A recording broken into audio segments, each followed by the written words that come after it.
Hello, Lisa here. Welcome back to my channel, or welcome if this is your first time coming by. These are my hands. Hello. If this is your first time here, hello. I am a content creator. I make all kinds of videos around tarot and divination and magical things and spirituality and all the good stuff. But I'm also an author and deck creator. I've written a few books. These are them. Self-Worth Path, which is my nonfiction book all about my self-worth journey and trying to put that into digestible chunks that I hope will help others. My Unlocking the Tarot book, which is all about learning how to read the tarot in a super accessible way. My favorite method for learning, which is to develop your own set of keywords for the cards. I walk you through that whole process in a really accessible way in this book. I'm really proud of how it turned out.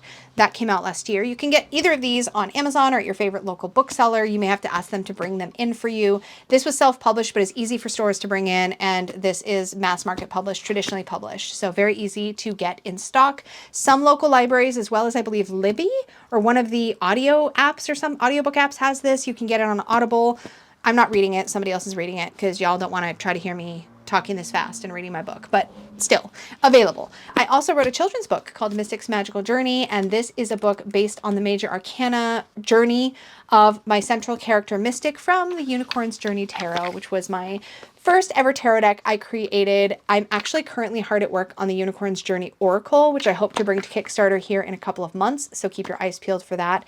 Very close to getting finished. I just need to work on guidebook layout and card layout, and then we'll be ready to go, but the art is done.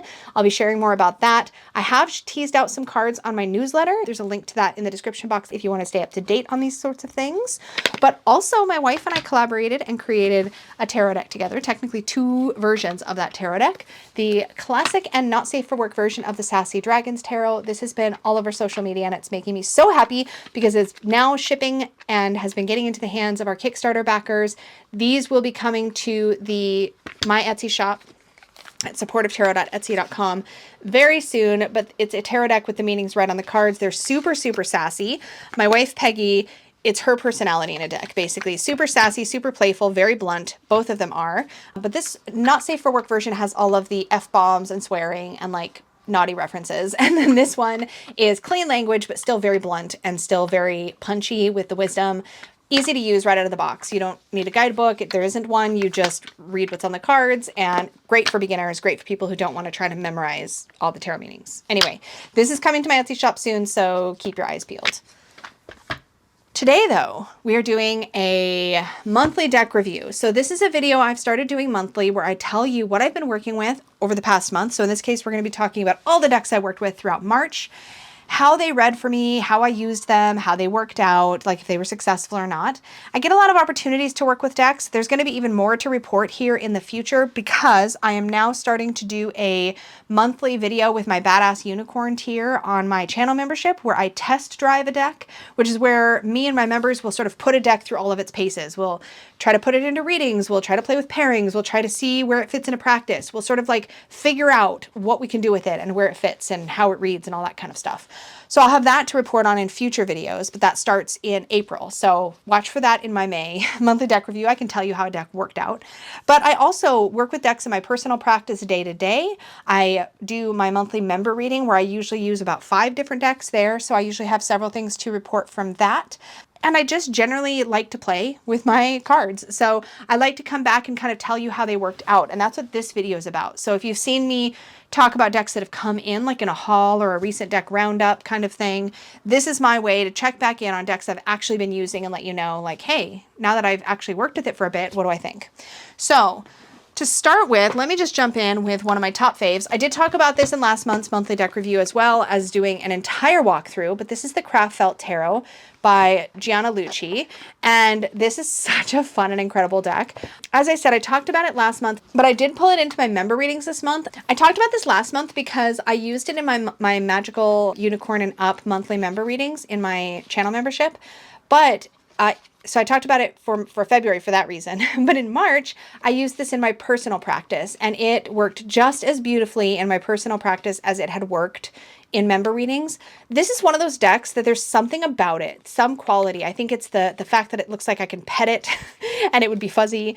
It's the bright colors. It's the clever reimagining of the archetypes. It's so many things that just lights me up and makes me all gooey and tingly on the inside and just makes me want to reach for it. I had a hard time not getting into this deck for daily readings because I just wanted to see it on my table.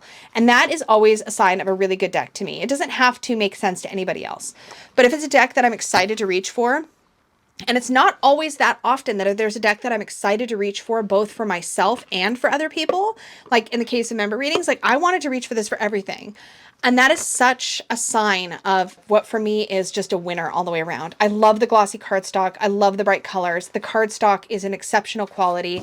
It is lovely through and through. And then on top of that, when you pull a card, you can like read a delightful little haiku about it in the guidebook. So it's not just your average garden variety guidebook. Everything about this deck is creative and fun and playful.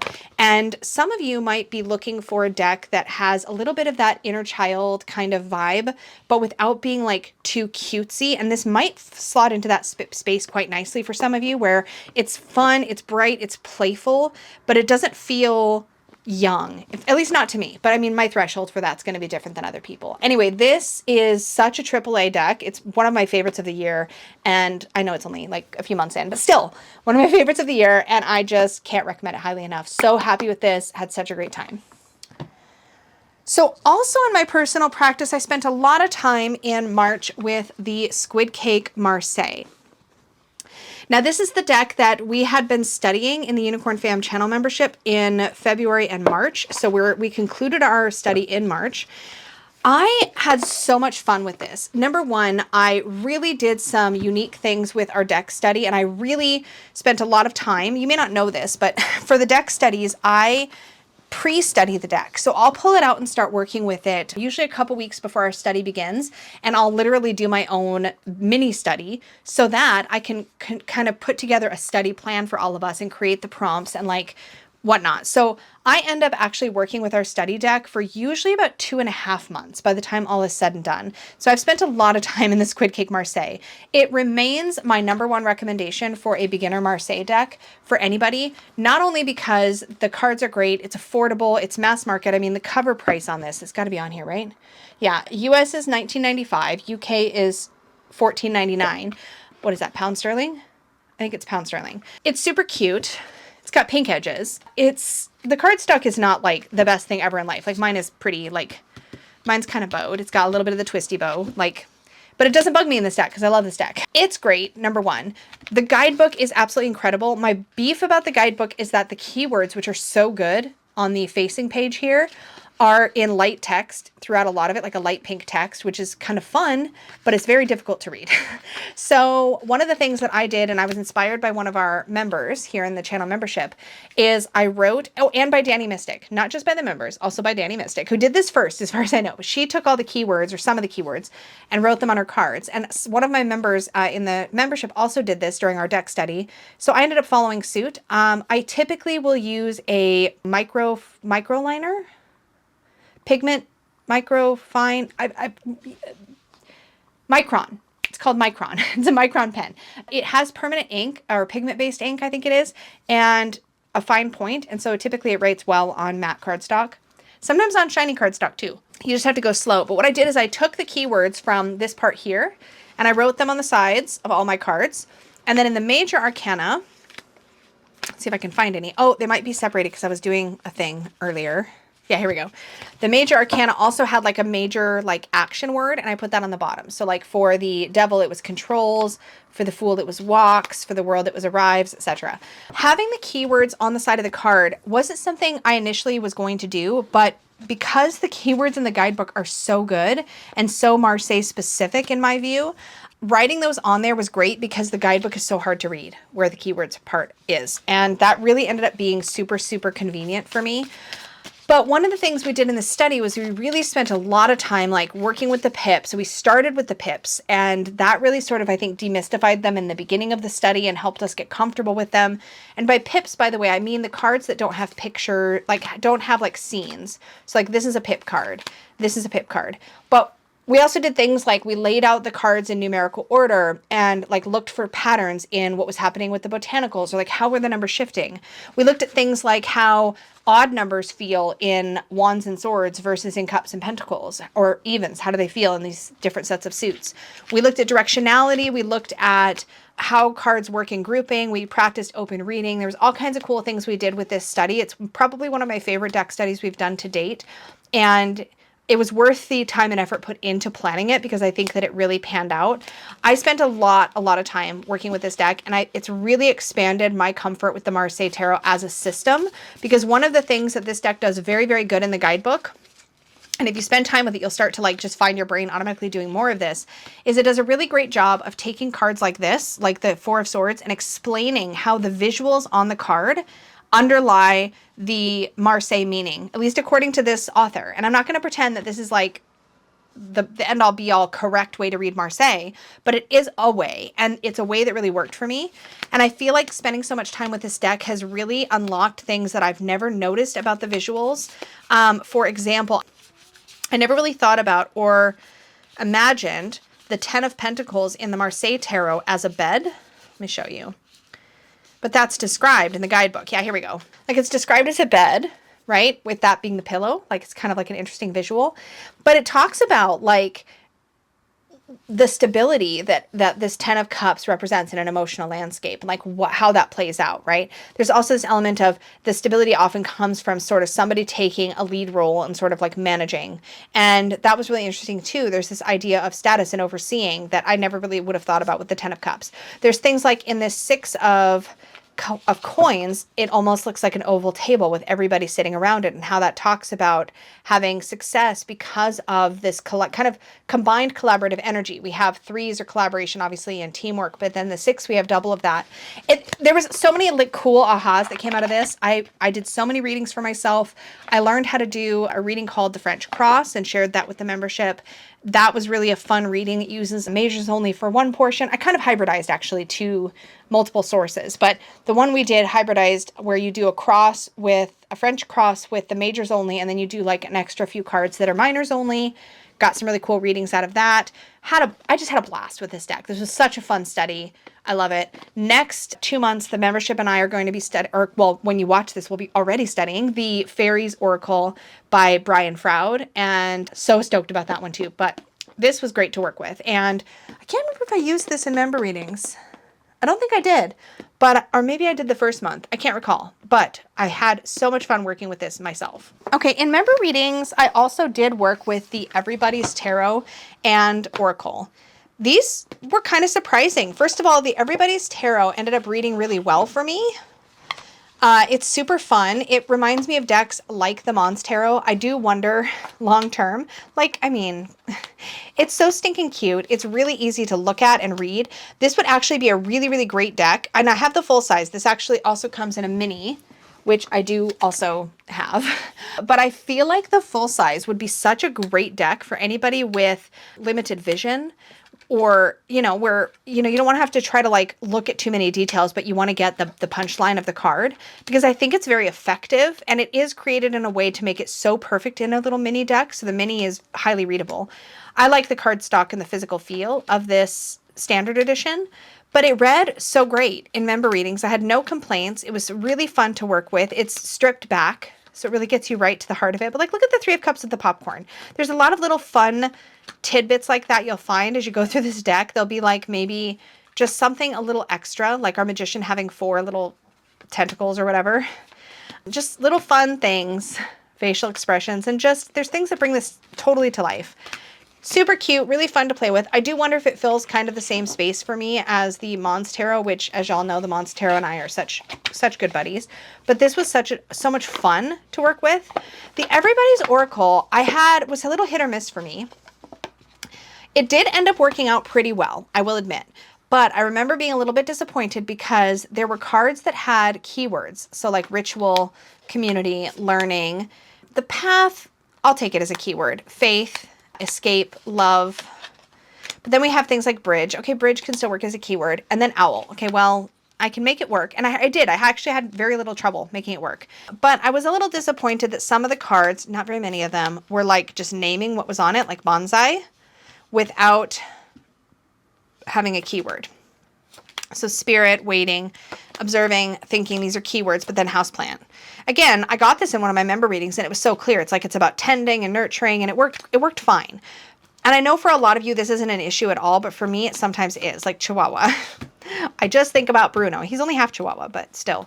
The potato, which I mean, if you get into the guidebook, the meanings here are great, right? But it's like the axolotl.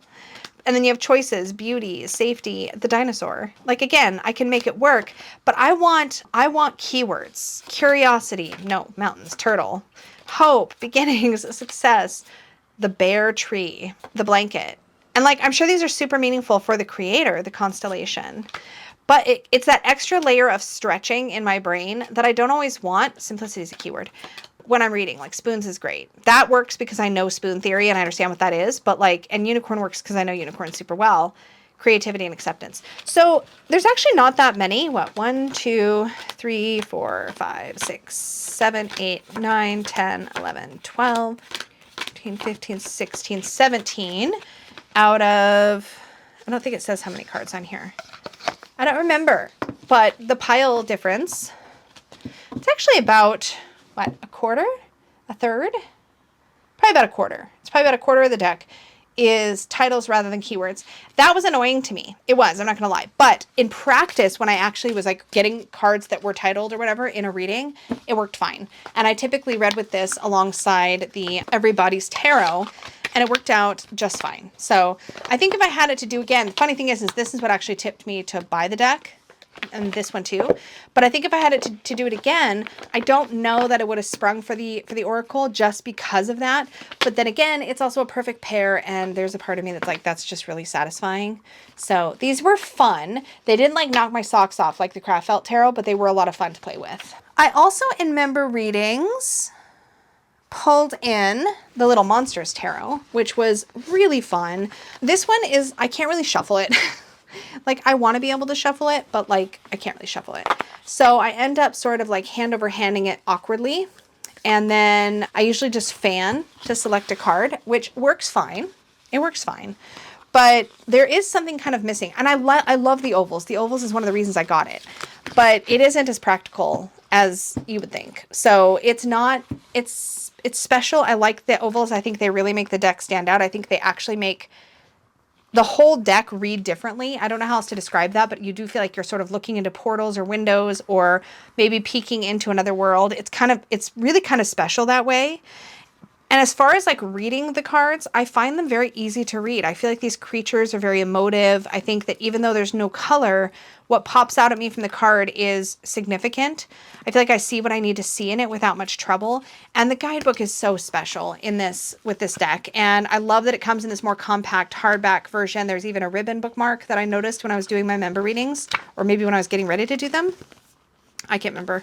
But I didn't use the guidebook for member readings. I typically don't. So I just read these intuitively, and they did read really, really well. It was fun to pull them in for that purpose, but I'm very pleased with it. Glad I picked it up. One of the decks that did totally knock my socks off is the Devas of Creation.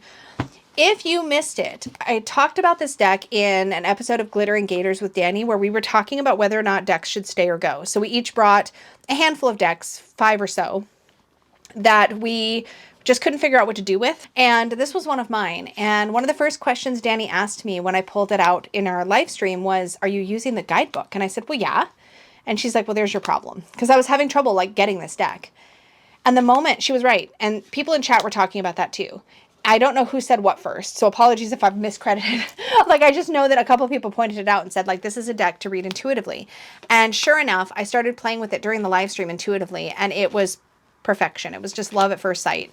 And I pulled this into member readings and just had the best time working with this in member readings too. I didn't have any struggle whatsoever. There's no keywords. There's no predefined meanings on the cards. There's just these numbers in the corner.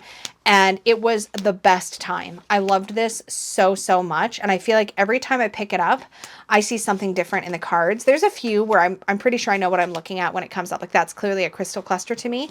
But like, maybe a different time, it'll just make me think something else. And because I'm not hemmed in by anything, and I realize I'm a contradiction, like walking contradiction, because I'm like, I don't want something to have just a title. I want it to have a keyword. But then something like this can work. I don't know. This is a deck very much like Soul Cards, but less raw and less primal, I guess you could say, in a way that I find really, really universal and accessible. So really, truly loved working with this. I think this is going to end up being one of my very, very favorite decks to play with and to pair with lots of things.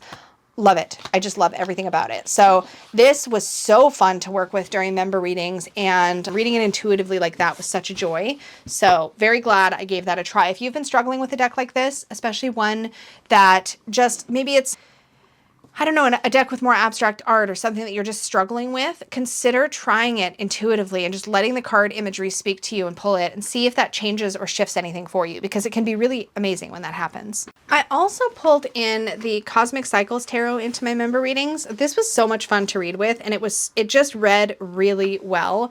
I suspected that it would. I did a full walkthrough of this and mentioned I wanted to pull it into member readings and just check, because I was pretty sure it was going to read well, and it did. It's easy breezy, and I think for me might be something that lets me take a pause or a little break from my beloved This Might Hurt Tarot for a little while, because this seems to fill the same space for me, but not in a way that makes me want to like let either deck go.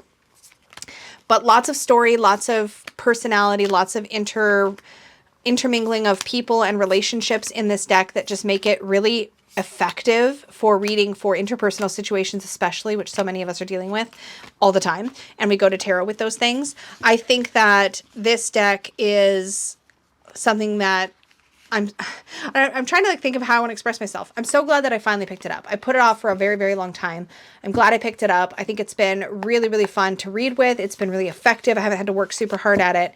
And I have not felt the desire to reach for the guidebook much after initially sort of getting to know who's who in the cards. And it's a solid reader. Really happy about it. And then lastly, and I haven't had as much time with this one as I would like, but I have been working with the Once Upon a Time Tarot, or not the Once Upon a Time Tarot, the Fairy Tale Tarot by Lisa Hunt, which recently came out mass market. It was originally way back a Llewellyn publication that was out of print for a long time. I did manage a long time ago to get a hold of the original Llewellyn guidebook, and I'm so glad I got this and held on to it.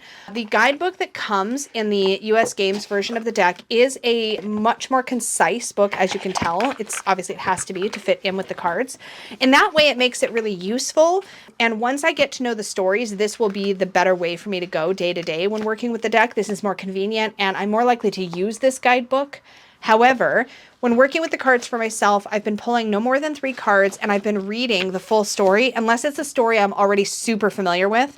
And then I read the portion of the card entry near the end, which talks about, it's like in the Llewellyn book, it's like at the very, very end after symbols and meaning.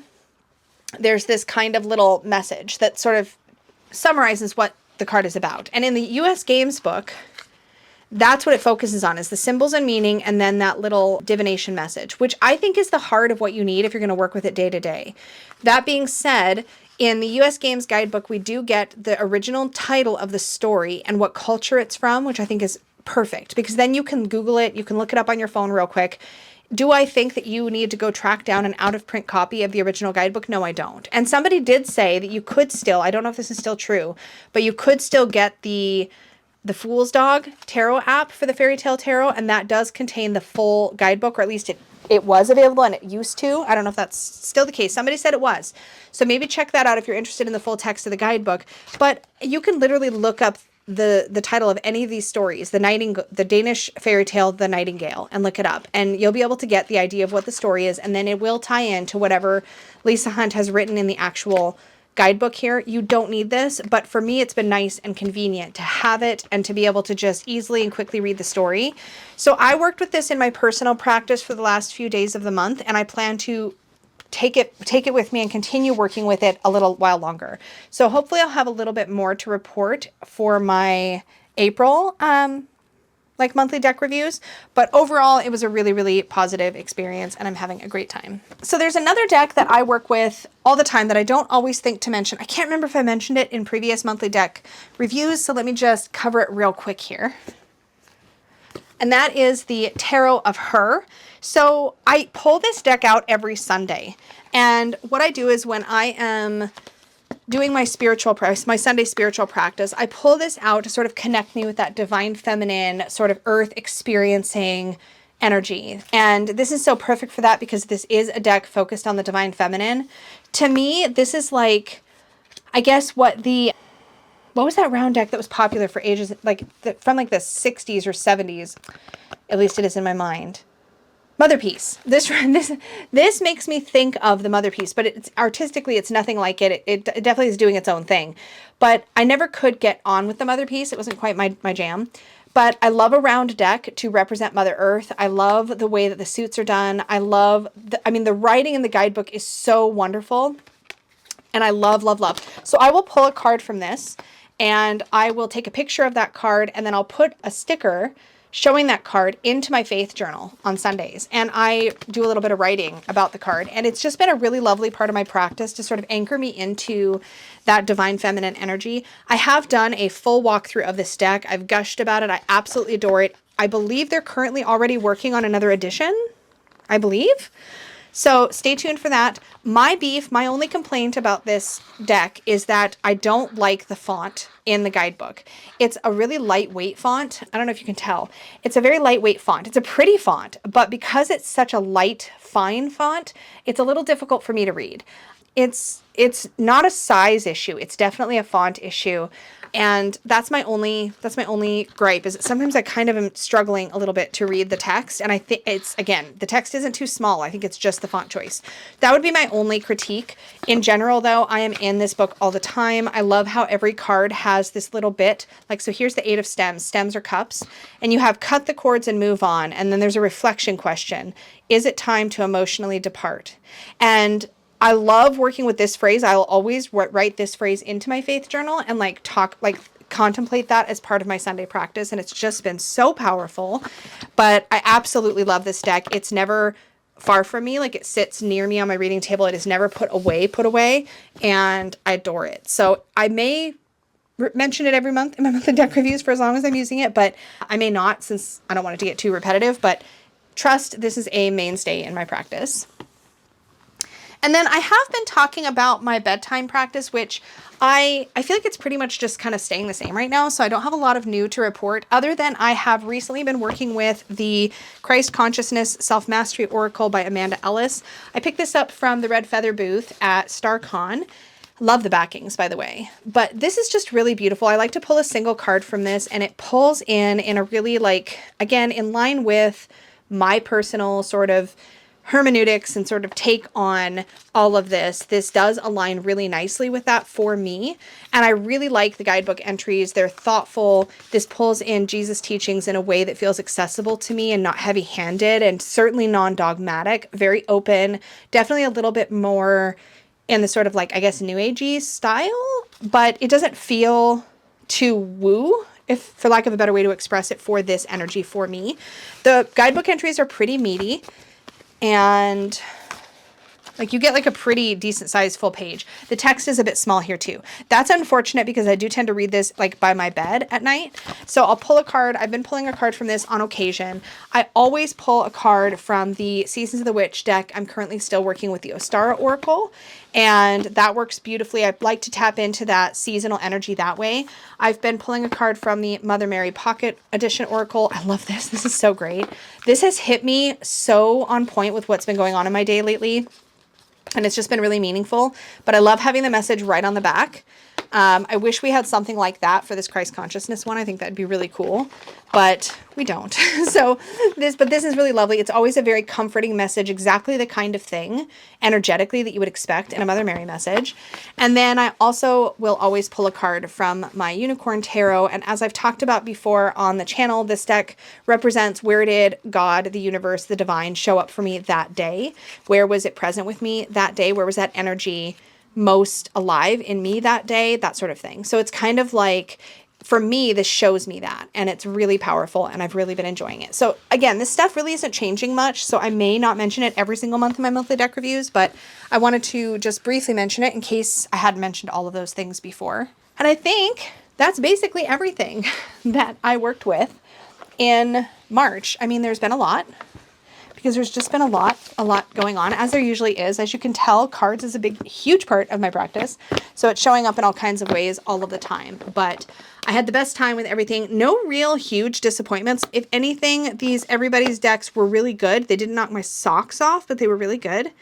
I had a great time. So that is how everything worked out for me in March. I would love to hear what you've been working with. Were there any sleeper things that like really snuck up on you and like totally blew you away? They were so fun or so effective. Was there anything that you were like, oh man, I thought that was going to read better and it didn't?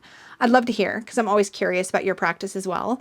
But thank you so much for hanging out with me. As always, an extra big thank you goes out to my Unicorn Fam channel members.